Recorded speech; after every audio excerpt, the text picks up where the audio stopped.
s'agit d'un projet qui est envisagé dans le cadre d'une formation d'ingénieur pour les étudiants de l'Institut Agro, pour essayer d'imaginer, de co-concevoir un jardin et de le co-réaliser pour ce Festival international des jardins, à Chaumont-sur-Loire. Et cette année particulièrement, l'idée c'était de pouvoir croiser avec des élèves du lycée du Fresne, qui sont en formation aussi dans le domaine du paysage, pour pouvoir collaborer avec nos étudiants avec une approche sur la conception, jusqu'à après une approche sur la réalisation. Donc là, l'intérêt pour eux, c'est un intérêt de pédagogie, de vulgarisation et d'explicitation. Sachant qu'un des enjeux en termes de compétences de l'ingénieur, c'est la capacité à communiquer, la capacité à argumenter et la capacité à convaincre, et aussi à écouter.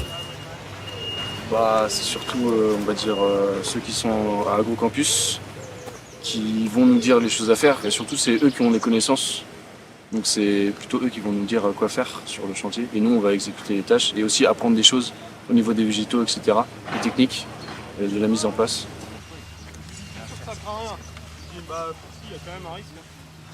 Le BTS, c'est une base technique qui est assez solide. Ça permet d'après de devenir ouvrier paysagiste, grossièrement jardinier. Mais ça permet aussi d'accéder à des postes de chef d'équipe.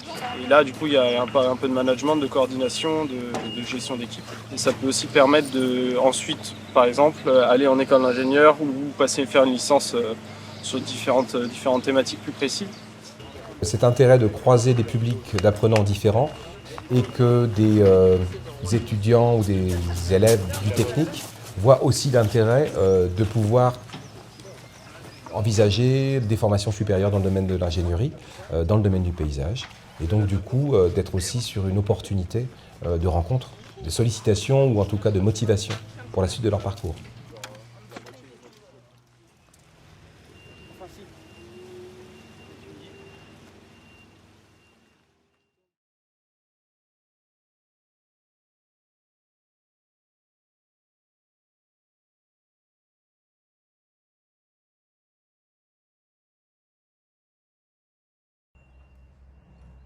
Donc la jeunesse de ce projet, c'est une action, je dirais, sur la base du volontariat des étudiants qui se retrouvent à un moment donné, au sortir de l'été, avec un sujet qui est proposé par Chaumont et qui, cette année, les a pas mal stimulés. C'était la question de la résilience. Cette année, donc, le thème c'était Jardin résilient. Alors au tout début de notre approche, on a commencé par vouloir se définir ce qu'était la résilience. Et donc, en faisant des recherches rapides, on est tombé sur la définition de base. Et ensuite, elle a été transposée en écologie. Et nous, on l'a un peu adaptée et on en est arrivé à la définition capacité d'un écosystème ou d'une espèce végétale à retrouver un état d'équilibre après avoir subi, pareil, un événement exceptionnel. Donc là, les événements ne sont pas les mêmes que pour l'aspect humain, mais plus des catastrophes écologiques ou climatiques, des feux de forêt, séismes, tsunamis, tremblements de terre, etc. Nous sommes étudiants en 5e année du cursus d'ingénieur en horticulture et paysage à l'Institut Agro du campus d'Angers. Nous avons décidé dès l'été 2022 de participer au concours international des jardins de Chaumont-sur-Loire sur le thème du jardin résilient. Avec Sarah, Ewen, Armand, Loïse, Pierre-Henri, puis Maël et Victor, il nous a fallu 6 semaines de conception, planification et démarchage auprès des partenaires et de nombreuses pépinières avant de nous lancer dans cette réalisation commune. Piquetage pour repérer les principaux espaces de notre futur jardin, implantation des chemins et premiers massifs selon un découpage en plusieurs tranches de travaux, aménagement du bassin et de la fontaine, mise en place des plantes aquatiques, plantation des arbres et arbustes, puis des plantes vivaces, installation de l'arrosage, paillage des espaces végétalisés et réalisation des couches de finition des allées en stabilisé. L'eau, précieuse, constituera un élément central de notre jardin résilient. On s'est fixé un petit peu des défis dans la conception, c'est-à-dire qu'on a voulu faire un chemin d'eau. C'est là où tu es actuellement, c'est-à-dire que les visiteurs, donc près de 200 000 visiteurs en 6 mois, vont devoir passer sur ce chemin d'eau, c'est-à-dire qu'ils vont devoir passer sur des ardoises où il y a de l'eau qui coule dans les sillons. Donc c'est un petit défi technique et aussi en termes de sécurité, mais ça apporte un peu d'originalité et puis c'est un peu de l'amusement aussi. Cette eau-là, elle va s'écouler d'une fontaine qui est au fond du jardin et donc l'eau elle va être récupérée dans ce bassin-là. Les bassins c'est toujours très intéressant dans les jardins pour apporter du relief en profondeur. On a mis beaucoup de temps à savoir comment habiller, parce qu'en fait il y a ce qu'on appelle un EPDM, c'est une sorte de bâche étanche sur les côtés, pour pas que l'eau s'écoule dans la terre. Et on crée en fait une sorte d'escalier qui va plonger jusqu'au fond du bassin pour faire des paliers d'ardoise. Le but c'est de faire un petit peu pas le plus naturel, mais de faire un peu du relief, de la diversité dans les couleurs et les formes. Et donc certaines roches comme celle-ci ou celle-ci seront vraiment à fleur d'eau, et puis ici on serait déjà quasiment sous l'eau. La partie technique, c'est qu'il faut empêcher le visiteur d'aller à droite ou à gauche dans le bassin. Donc en fait, de là, on crée une pente, on crée un peu un vide. Et puis aussi, on va créer des sortes de barrières végétales avec là, donc il y a des micro-fosses pour pouvoir mettre des plantations aquatiques qui sont censées bloquer aussi le visiteur dans son mouvement.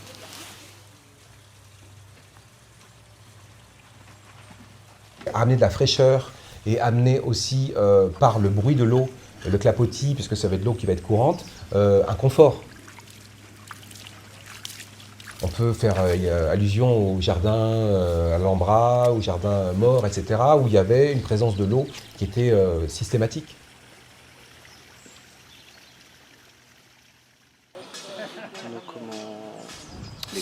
Les citrus. Ouais. Et là, ils sont dans les serres. Ils sont dans les serres ici. Ouais. D'accord. Ouais, ils s'en occupent Ouais. pour l'instant. Donc, Cool. C'est vrai qu'il faut éviter qu'ils prennent ouais, c'est ça. le froid. Puis nous, ça nous évite de devoir prendre le Avec camion. Sébastien Guillet, Ouais. ami Ouais. et confrère spécialiste du végétal, et moi-même, on accompagne nos étudiants pour formuler un peu leurs réponses, mais c'est leur projet. Et nous, on est juste là pour les aider à formuler leur projet dans, je dirais, une globalité et une certaine pertinence par rapport à la question qui est posée. On a confiance, c'est pour ça qu'on vous abandonne. Beau travail. C'est la pratique par le projet et c'est la pratique par l'action. Et nous, dans le paysage, c'est d'être in situ, donc d'être en extérieur. Et à partir de là, il y a plein de manières de le faire. Donc là, Chaumont est une expression de cette pédagogie active. Avec, comme je disais tout à l'heure, une certaine obligation de résultat, puisque ce qu'on va produire va être donné à voir et à donner à visiter et va être donné à apprécier par plus de 500 000 personnes. Mais l'autonomie, c'est-à-dire qu'on assume pleinement nos choix de commandes, l'argent qui est versé à chaque entreprise, c'est des risques parfois, mais après de notre côté on est autonome dans la conception, dans la préparation du chantier, et puis sur le chantier ça fait maintenant 2 semaines qu'on est ici, et qu'on est entièrement autonome et qu'on arrive à avoir des relations avec d'autres adultes ou des gens du domaine sans aucun problème. On a fait pas mal d'aller-retour en fait entre le projet, le cahier des charges, de nouveau le projet, pour être sûr qu'on soit bon et qu'on ne fasse pas d'erreur. Puis après on est suivi aussi par le personnel de Chaumont-sur-Loire pour être sûr que tout va bien et qu'on ne fasse pas de bêtises entre guillemets. Là je suis en train de planter des Aigopodium. C'est une plante pour sol qui va recouvrir normalement la surface ici. Après on a de la fougère, Lactosia. Ici on est sur la feuille de sédum. Et il y a quelques violettes par-ci par-là. On a des documents initiaux qui nous permettent de comprendre les besoins et les obligations. Et au niveau du végétal, on a par exemple une liste de plantes exotiques envahissantes qu'on ne peut pas mettre. Donc là-dessus, ils sont assez intransigeants et il faut qu'on fasse attention. Il y a aussi par exemple la couleur de floraison où il faut qu'on fasse attention. Il y a le fait qu'il faut que le jardin soit beau tout de suite. Pour notre jardin, pensons nos blessures, nous avons choisi de transposer la définition de la résilience au monde végétal en nous inspirant de l'art kintsugi. Il consiste en la réparation d'objets de céramique cassés, vases, bols, en embellissant leurs cicatrices et fêlures de poudre d'or.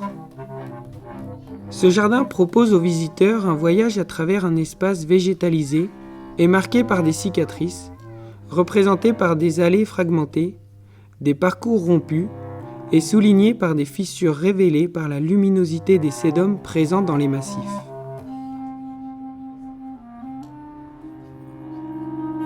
Au fil du temps, ces fissures visibles dans notre jardin s'atténuent, mais ne s'effaceront pas. La végétation a su coloniser son environnement, s'adapter et revivre suite au traumatisme. Est-ce qu'on est capable aujourd'hui, par la mobilisation du végétal et sur une forme très diversifiée, de produire des espaces à la fois intéressants du point de vue ornemental et à la fois aussi vivrier? Et il y a eu des choix de végétaux qui sont plus ou moins connus et qui seront comestibles. Le thému, l'auvénia ou encore le ziziphus sont des plantes peu communes et parfois même méconnues. La végétation offrira un milieu ombragé, calme et reposant. C'est le premier grand jardin là, Voilà. qu'on fait. Donc on a fait déjà pas mal de petits espaces. Hein. Oui, des petits îlots. On a vu un petit reportage à la télé. Sur TF1 la semaine passée. Ouais, et donc ça nous a tenté. Ce qui me plaît, moi le bassin. Le bassin avec le passage avec les ardoises. L'eau qui coule, là, ça rafraîchit. C'est super, j'aime beaucoup les petits plans d'eau. Hein. Oui. Les petites grenouilles, les nénuphars, avec voir toutes les petites grenouilles et les têtards qui sont dedans. Et puis bon, c'est sympa. Et puis ce qui nous en a remarqué, qui était super, ça nous a donné des idées, les petits chemins d'ardoise avec des plantes grasses dedans. Vous les avez vus? Ça c'est assez sympa. Ça, c'est sympa. En fait, ça nous donne plein de petites idées. Bien évidemment, c'est une expérience unique pour les étudiants. Chaumont, c'est plus de 500 000 visiteurs par an qui viennent ici. Donc, quelque part, c'est aussi une vitrine. Autre intérêt, bien évidemment, c'est la rencontre avec les autres équipes sur le site, ici. Quand on est en phase chantier, on rencontre des équipes avec des personnes qui viennent de différents pays, avec différentes cultures, puisqu'il n'y a pas que des paysagistes qui répondent à ce type de concours. Il y a des plasticiens, des historiens, il peut y avoir des psychologues. Enfin, je veux dire, c'est très, très, très éclectique et très ouvert, très diversifié. Humainement parlant, c'est quand même une sacrée aventure qu'on va peut-être faire maximum 2 fois dans sa vie. Je pense qu'on ne le refera pas tous et puis que c'est pas facile d'être sélectionné quand même. Donc c'est une fierté aussi de pouvoir être sélectionné à Chaumont-sur-Loire, de travailler avec d'autres personnes du paysage, que ce soit français ou étrangers. Et après, humainement parlant, c'est super cool d'avoir un chantier avec des copains. Ça fait pour la plupart 5 ans qu'on a grandi dans une école ensemble. Donc on est arrivé après le bac ou après des BTS à 18-20 ans. Et là on ressort à 22, 23, 24 ans avec l'expérience, le diplôme. Et on finit notre école sur ce projet tous ensemble. Et c'est une sorte de belle conclusion à nos études en fait, de faire un projet international des jardins de Chaumont-sur-Loire. Donc je pense que c'est vraiment ce que je vais retenir, c'est vraiment une belle conclusion entre potes de nos études.